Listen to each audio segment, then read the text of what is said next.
Amém, irmãos? Paz do Senhor.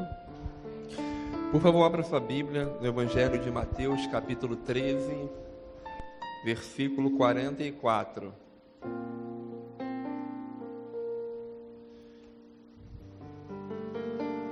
Evangelho segundo Mateus, capítulo 13,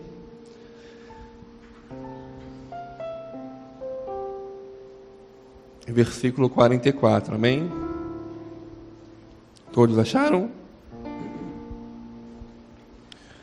Essa é a palavra do Senhor.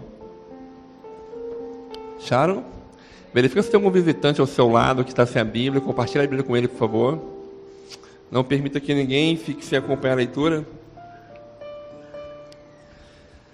Amém. Diz assim o texto sagrado: também o reino dos céus é semelhante a um tesouro escondido num campo, que um homem achou e escondeu, e pela alegria dele vende tudo quanto tem e compra aquele campo. Amém? Somente até aqui poder tomar o assento.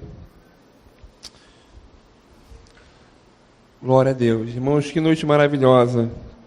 Noite de batismo é sempre uma noite maravilhosa, onde nós podemos ver o corpo de Cristo aqui na terra crescendo, o fruto, do ministério crescendo. É tão bom vermos pessoas se batizando. Quanto mais pessoas que nós participamos, um pouquinho, como o tijolinho de um grande muro, fomos um tijolinho que contribuiu para que essas pessoas chegassem até o batistério, tendo tomado a melhor decisão de suas vidas. E a minha oração essa noite, irmãos, aqui nesse breve tempo que nós temos, você que ainda não tomou uma decisão em relação ao Senhor Jesus, você possa também ter essa oportunidade e tomar essa decisão, que com certeza será a melhor decisão que você tomará em toda a sua vida. Pois bem, irmãos, nós lemos apenas um versículo de uma parábola que o Senhor Jesus contou, dentre inúmeras outras parábolas. Neste capítulo 13 de Mateus, nós vemos muitas parábolas que ele descreve como é o reino de Deus. E nessa parábola específica, você vê um homem que encontra um tesouro enquanto trabalhava no campo. E como nós lemos, ele fica alegre com essa descoberta, então ele esconde o tesouro novamente, junta todo o dinheiro que pode para poder comprar aquele campo que, consequentemente, junto ele encontraria, ou tomaria posse desse tesouro. Ele esconde, obviamente, porque se ele tentasse querer o tesouro sem antes ter posse do campo, muito provavelmente o dono do campo iria requerer o tesouro e ele perderia. Então ele tem a ideia de escondê-lo novamente para comprar o campo e assim então tomar posse daquele tesouro. E você pode estar se perguntando, mas quem esconderia um tesouro num campo? Isso era muito comum naquela época, por causa de ladrões, eles não tinham cofres, eles não tinham uma conta bancária, eles não tinham colchão para colocar notas embaixo, mas eles escondiam seus tesouros em campos, cavavam numa área específica do seu terreno e eles escondiam, para que quando um ladrão viesse, porventura assaltar a sua casa, não encontrasse aquele tesouro. Só que ocorria muitas das vezes que o dono do campo, às vezes morria e não falava o local do seu tesouro para sequer um dos seus familiares. E ali o tesouro ficava escondido. Ou também há casos de guerra e conquistas de terra alheia, onde alguém conquista a terra de uma pessoa por causa de uma guerra, e ela não sabe, obviamente, que há um tesouro ali naquele campo. Não importando qual dessas situações, o importante é que aquele homem, ao trabalhar naquele campo, ele encontra aquele tesouro. E essa parábola, como eu falei no início, ela diz respeito ao reino dos céus. Muitos gostam de fazer a diferença entre o reino dos céus e o reino de Deus. Alguns dizem que o reino dos céus é externo, ele, melhor dizendo, é interno e é terrestre. Outros falam que o reino de Deus é celestial. Então, alguns fazem alguma distinção. Mas se nós pegarmos o uso dos dois termos por Jesus, você vê que ele usa de maneira alternada, como sinônimos. Por exemplo, se você for pegar aqui o Evangelho de Mateus, não precisa ler não, mas eu vou ler para os irmãos. No capítulo 19, versículo 23 e 24, Jesus diz assim: Disse então Jesus aos seus discípulos: em verdade vos digo que é difícil entrar um rico no reino dos céus. E outra vez vos digo que é mais fácil passar um camelo pelo fundo de uma agulha do que entrar um rico no reino de Deus. Então você vê que Jesus usa os dois termos, reino dos céus e reino de Deus, de maneira alternada, significando a mesma coisa. Se você for ver, o termo reino dos céus aparece 32 vezes apenas no Evangelho de Mateus. Outro argumento que quer que o reino dos céus quer dizer a mesma coisa que o reino de Deus é porque em todas as passagens que estão em Mateus, nos outros evangelhos, os evangelistas chamam de reino de Deus. Então, Jesus usa esse termo de maneira alternada, e os discípulos, os evangelistas, ao narrar, ao escrever, né, sobre esse termo, ele também usa de maneira alternada. Então, o mais importante aqui, irmãos, é que o reino dos céus, ou caso você queira chamar o reino de Deus, ele se manifesta aqui nessa vida, nessa terra, e também há de se estender por toda a eternidade.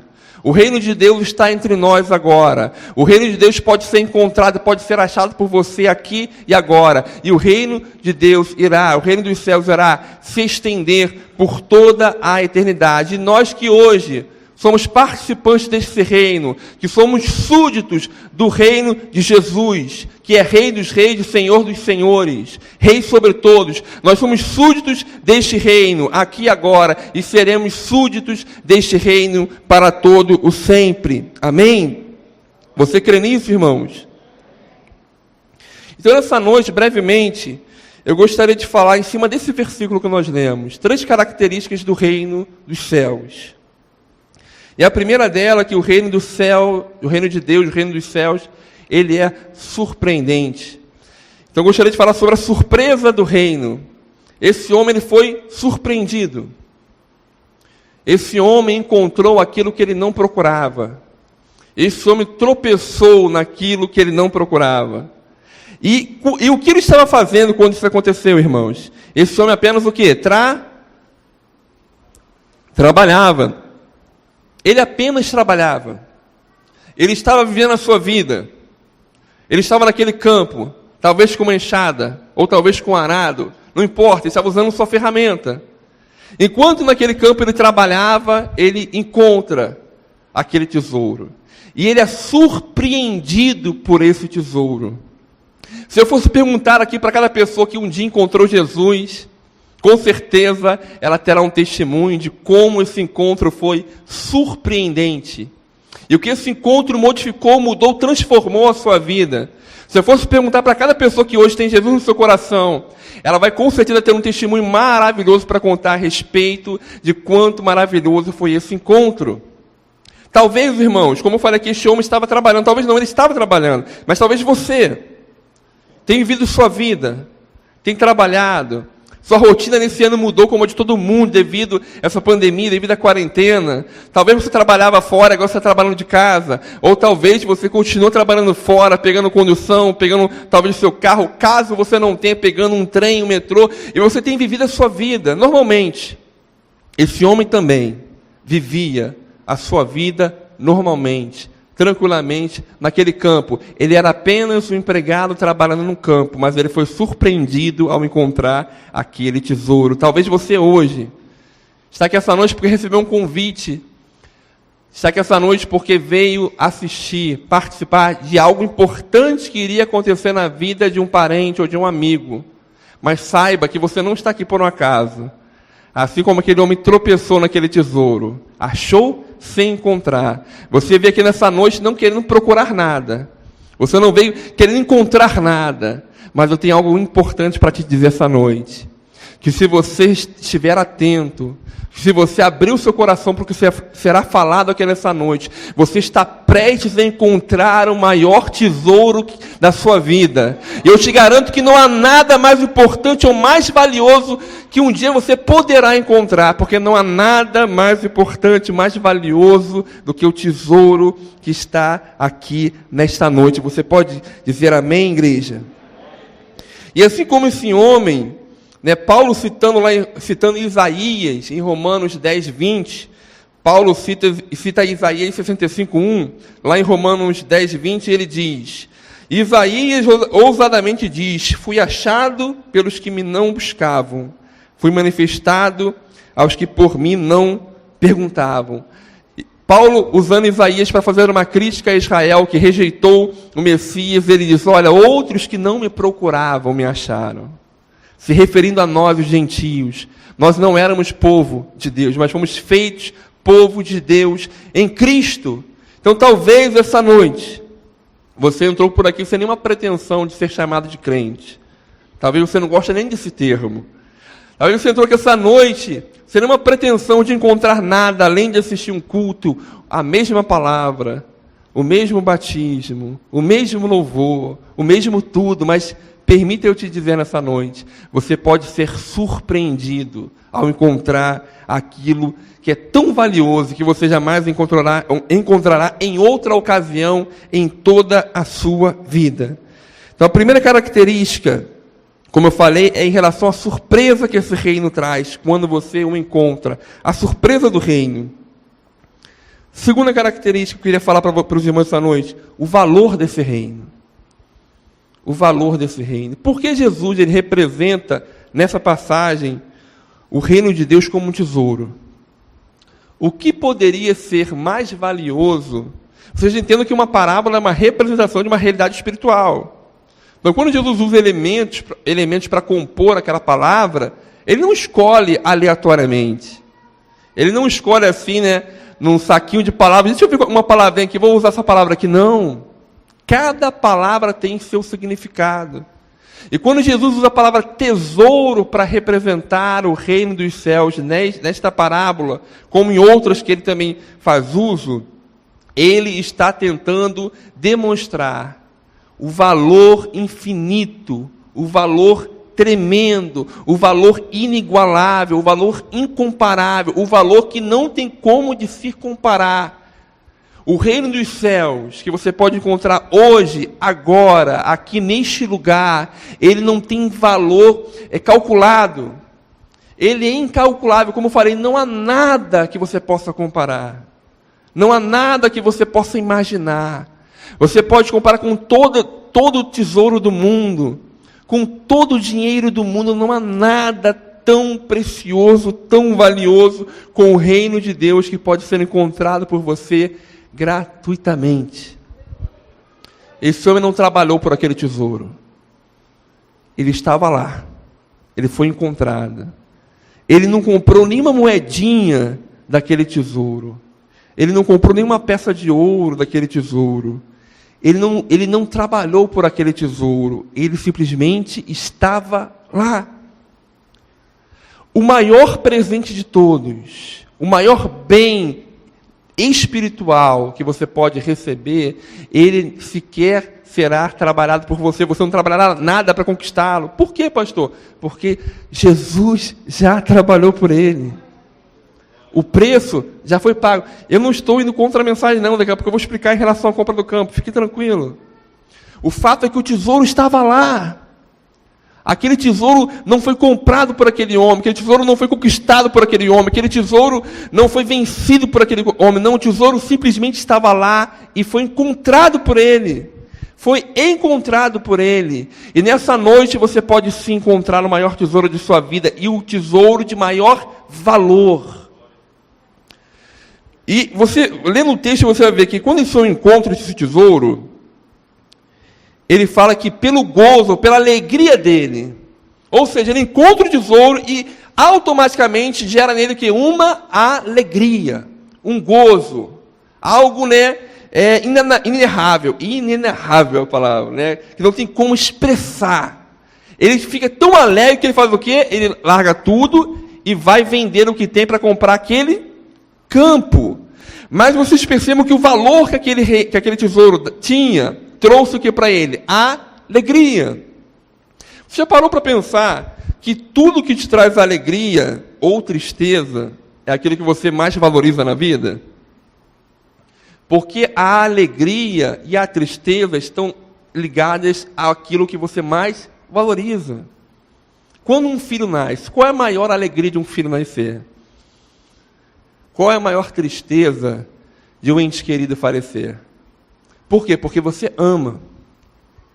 Porque você emprega amor, valor ao seu filho, ao seu ente querido. Aquilo que você mais valoriza, aquilo que você mais ama, é aquilo que te dá mais alegria. Ah, pastor, mas eu sinto alegria com outras coisas. Cuidado, porque você tem amado muito mais dessas coisas. Você tem amado muito mais dessas coisas. Você tem valorizado muito mais dessas coisas. Porque aquilo que você valoriza é aquilo que te alegra. É aquilo que te demonstra alegria. Em Mateus 6, se os irmãos quiserem acompanhar comigo, Mateus 6, versículo 19. Só voltar algumas folhas. Mateus 6, 19.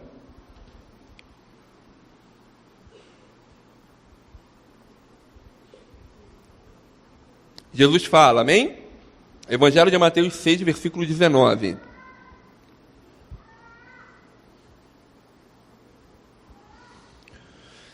Não ajunteis tesouro na terra, onde a traça e a ferrugem tudo consomem, onde os ladrões minam e roubam, mas ajuntai tesouros no céu, onde nem a traça nem a ferrugem consomem, onde os ladrões não minam e nem roubam, porque onde estiver o vosso tesouro, ali também estará o vosso coração. Aonde está o seu tesouro, ali estará o seu coração. Ou seja, você ama aquilo que é mais valioso para você, e aquilo que é mais valioso para você, você ama e te traz alegria, porque naquilo você tem colocado o seu amor e você tem valorizado. Jesus fala, olha, se você ama e valoriza os tesouros terrestres, você está, em maus lençóis. Por quê? Porque esses tesouros terrestres passarão. O ladrão pode roubar, a ferrugem pode corroer. Mas se você tem colocado o seu coração num tesouro celestial, que lá na parábola é o reino de Deus, o reino dos céus, eu tenho uma boa notícia para você. Porque lá nenhum ladrão pode roubar. Lá nenhuma traça pode corroer. É eterno. Por isso ele é de infinito valor, irmãos. Porque tudo que você vê com seus olhos carnais, ele tem certo valor, sim. Mas um dia ele perecerá. Porque a palavra de Deus diz que tudo passará. Somente as palavras do Senhor não passarão, mas céus e terra passarão. Tudo o que os seus olhos veem, tudo passará. Tudo que os seus olhos veem passarão. Tudo, absolutamente tudo. Por isso, o valor que essas coisas têm são limitados. O valor é limitado. Por quê? Porque não é eterno. Somente aquilo que é eterno tem valor incalculável. Por isso que a sua alma, ela tem valor incalculável. Por isso que Jesus morreu por você.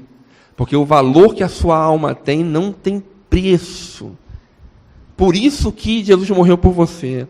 E quando as pessoas falam assim, Jesus morreu pelo mundo, tentando generalizar, tentando tirar o valor, o significado que essa expressão tem. Mas eu quero dizer para você que esse mundo tem rosto. Esse mundo tem nome. Esse mundo tem um endereço. Esse mundo tem um CPF, é você. Não é um mundo abstrato. Não, é você. Jesus morreu por você. Jesus morreu por você. E se existe só você no mundo, Jesus ainda morreria por você. Jesus não morreu por você porque você, mais fulano, mais ciclano, mais beltrano, aí juntou um grupinho, aí sim vale a pena morrer. Não. Jesus morreu por você individualmente. Por isso que esse assunto é tão urgente, irmãos. E por isso que esse tesouro é tão maravilhoso, é tão incalculável. É por isso que se você entender a gravidade do que eu estou falando para você essa noite, você não sairá daqui essa noite sem receber, aceitar esse presente maravilhoso que Jesus tem para você nessa noite. Se você colocar o seu coração no tesouro celestial, que é o reino dos céus, tenha certeza que nada nem ninguém poderá tirar de você. E você terá esse tesouro eternamente. Amém? O reino dos céus, ele tem um valor incalculável. Então falamos sobre o valor desse reino. E eu quero, irmãos, concluir falando sobre o custo desse reino. Qual o custo desse reino? O que eu vou falar que agora não estou me contradizendo, porque ao mesmo tempo que esse reino é um presente, e você tropeça sobre ele e acha esse tesouro, ao mesmo tempo, para você tomar posse desse tesouro, um custo tem que ser tomado. Algo tem que ser feito. Porque o tesouro está ali, foi encontrado, mas o campo ainda não é seu. O campo no qual o tesouro está ainda não lhe pertence. E qual decisão será tomada em relação a esse presente que está ao meu alcance e distante? Está aqui, eu posso tocar nesse presente, mas não posso tomar posse dele ainda, porque ainda há um custo, há uma decisão a ser tomada. A Bíblia fala, aqui em Efésios, capítulo 2, versículo 8 ao versículo 10, é um texto bem conhecido da Epístola de Paulo aos Efésios. Vou abrir aqui para ler para os irmãos. Se os irmãos quiserem abrir, pode abrir também, fique à vontade. Efésios, capítulo 2, do verso 8 ao verso 10. Quando Paulo fala sobre a salvação aos Efésios, aqui no versículo 8, e versículo 9 e versículo 10, olha como ele descreve a salvação que nós recebemos em Cristo. Amém? Diz o texto: porque pela graça sois salvos, por meio da fé, e isto não vem de vós, é dom de Deus. Não vem de obras, para que ninguém se glorie. Porque somos feitura sua, criados em Cristo Jesus para as boas obras, as quais Deus preparou para que andássemos nela. Então perceba que Paulo, ao descrever a salvação, ele fala que é uma obra de Deus. Ela é graciosa, ela é dada de maneira gratuita. Ele enfatiza, não é por obras. Porque se fosse por obras, alguém poderia se gloriar diante de Deus, falando que ele mesmo conquistou a sua salvação, mas não. Ela não vem de obras, mas ele demonstra no versículo 10 qual é o papel das obras na salvação.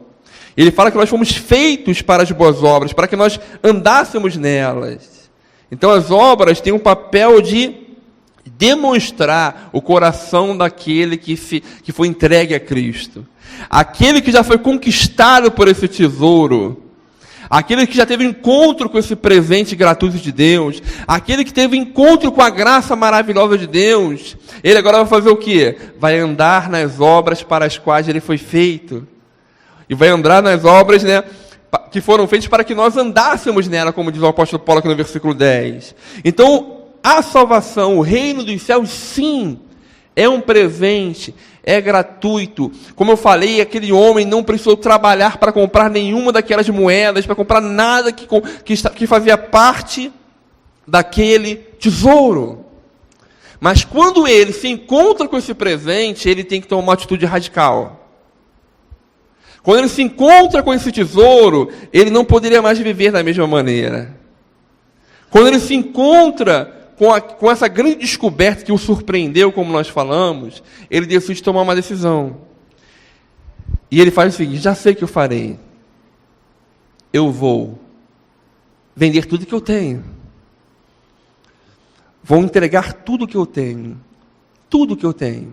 Mas o que eu tenho, não importa tudo. Vou entregar toda a minha vida, tudo que eu tenho. Por quê? Porque eu vou tomar posse daquele tesouro. E aquele tesouro é incalculável. Então não preciso parar para fazer contas. Sabe por que as pessoas não tomam decisão por Cristo? Porque elas param para fazer contas. E toda vez que alguém nega Jesus, em outras palavras, ela está falando: Jesus vale menos. Em outras palavras, por favor, não se sinta ofendido. Toda vez que alguém nega, e quando eu falo negar, não é negar igual Pedro, não, igual Judas também não, para você não ficar mais ofendido aí. É deixar de tomar uma decisão por Cristo. Toda vez que alguém deixa de tomar uma decisão por Cristo, nas entrelinhas você está falando: Jesus vale menos. Porque eu tenho calculado o que eu tenho. Eu tenho feito contas a respeito das minhas posses, do que eu tenho, sabe? Do que é importante para mim, do que é mais valioso. E quando eu comparo com esse tesouro que Cristo está me oferecendo, que é o reino dos céus, eu digo: não, ainda o que eu tenho é melhor. Ainda o que eu tenho é maior. Ainda o que eu tenho vale mais a pena. É isso que toda pessoa que nega a Cristo faz. Está dizendo: Jesus vale menos. Mas quando esse homem ele se encontra com esse tesouro, ele não pensa duas vezes. Porque ele percebeu, ele entendeu que de fato aquele tesouro era incomparável. Era incalculável. Então o que ele faz? Não, eu não preciso fazer contas. Eu não preciso fazer contas. Eu olho para mim e vejo que eu sou um miserável, um pecador. Como eu não aceitarei tamanha graça?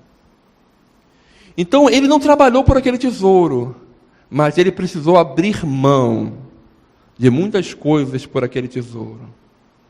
Ele precisou abrir mão de tudo que ele tinha para receber aquele tesouro. A pergunta é, nós estamos dispostos a abrir mão de tudo? E quando eu digo abrir mão, irmãos, não é viver como um hippie. Vou até fazer uma piadinha aqui para... Não é viver como um hippie vendendo miçanga na frente do shopping, não, irmão. Não é, vou largar tudo, vou ficar aqui vendo de boa. Não é isso que eu estou falando, não, irmãos. É largar tudo que te afasta de Cristo. Tudo que é um empecilho entre você e Ele. Tudo aquilo que faz você amar menos a Ele. Ou tudo aquilo que é igual uma relação extraconjugal, é igual, como um adultério. Você tem que tomar uma decisão. Você não pode ter 12 esposas, você não pode ter 12 esposos. E a Bíblia compara a idolatria espiritual com o adultério, porque é isso que acontece. É um adultério, é uma fraude, é você tentar ter 2 relacionamentos de maneira ilícita, porque você só pode ter um. Então, largar tudo, abrir mão de tudo, irmãos, é tudo aquilo que tem tomado o lugar de Cristo na sua vida. Tudo isso que você tem avaliado e pensado que é mais importante ou mais valioso do que Cristo. E entregar-se a Cristo nessa noite. Para a gente finalizar, irmãos, vamos abrir aqui nesse texto bem conhecido, ainda no Evangelho de Mateus, agora no capítulo de número 19. Essa passagem que você conhece de cor salteado. A gente vai finalizar aqui, irmãos.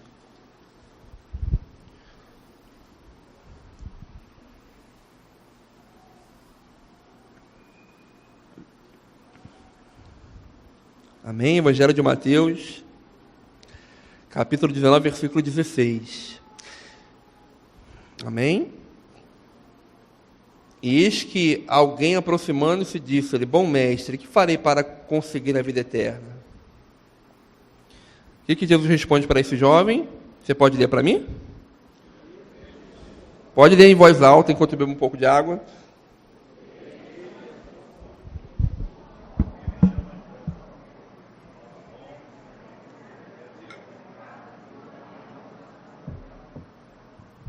Amém?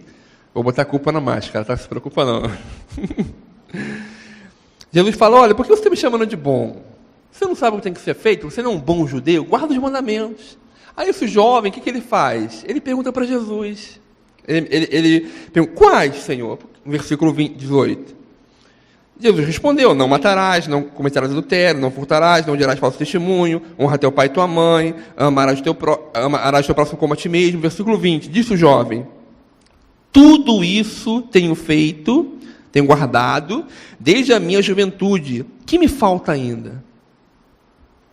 Jesus responde no versículo 21, se queres ser perfeito, vai, vende tudo que tens, dá aos pobres e terás um tesouro aonde? E vem e segue-me. Essa é a proposta que Jesus faz a esse homem. E que foi a proposta daquele homem da parábola também. Aquele homem da parábola, ele encontra esse tesouro no céu. E ele abre mão de tudo.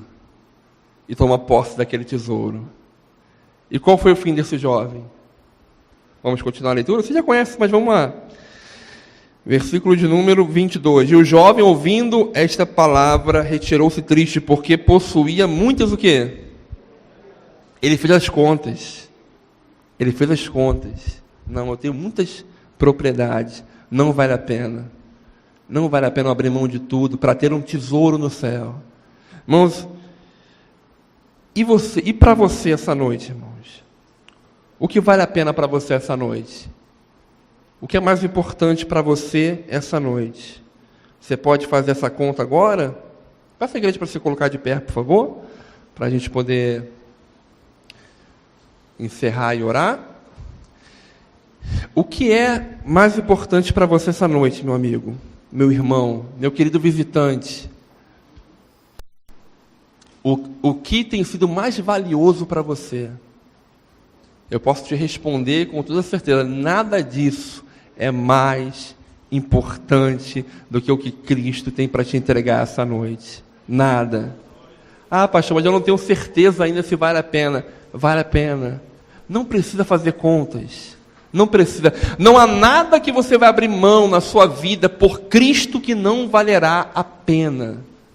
Porque o que Cristo tem a nos oferecer, o que Cristo tem a nos entregar, é muito maior, é infinitamente maior e melhor do que tudo que você tem nessa vida. Acho que nessa noite você possa decidir-se por Cristo. Não agir como esse jovem que fez as contas e viu que era muito rico e não quis abrir mão, aceitar a proposta de Jesus. Mas que nessa noite você possa olhar para si e se ver como você é, como eu sou, como nós somos. Um pecador. Alguém que carece, alguém que precisa, alguém que necessita, alguém que olha para si e não vê solução. Porque assim é a vida humana. E quando eu falo não há solução, não é simplesmente um dinheiro na conta, um bom emprego, não. Não há solução para um problema congênito que eu e você tem, chamado pecado. Esse é o maior problema que você tem, que eu tenho. Mas eu tenho uma boa notícia para você. Jesus já pagou o preço do seu pecado. E Ele quer te dar vida e vida abundante nele. Feche seus olhos agora. Vamos cantar um louvor.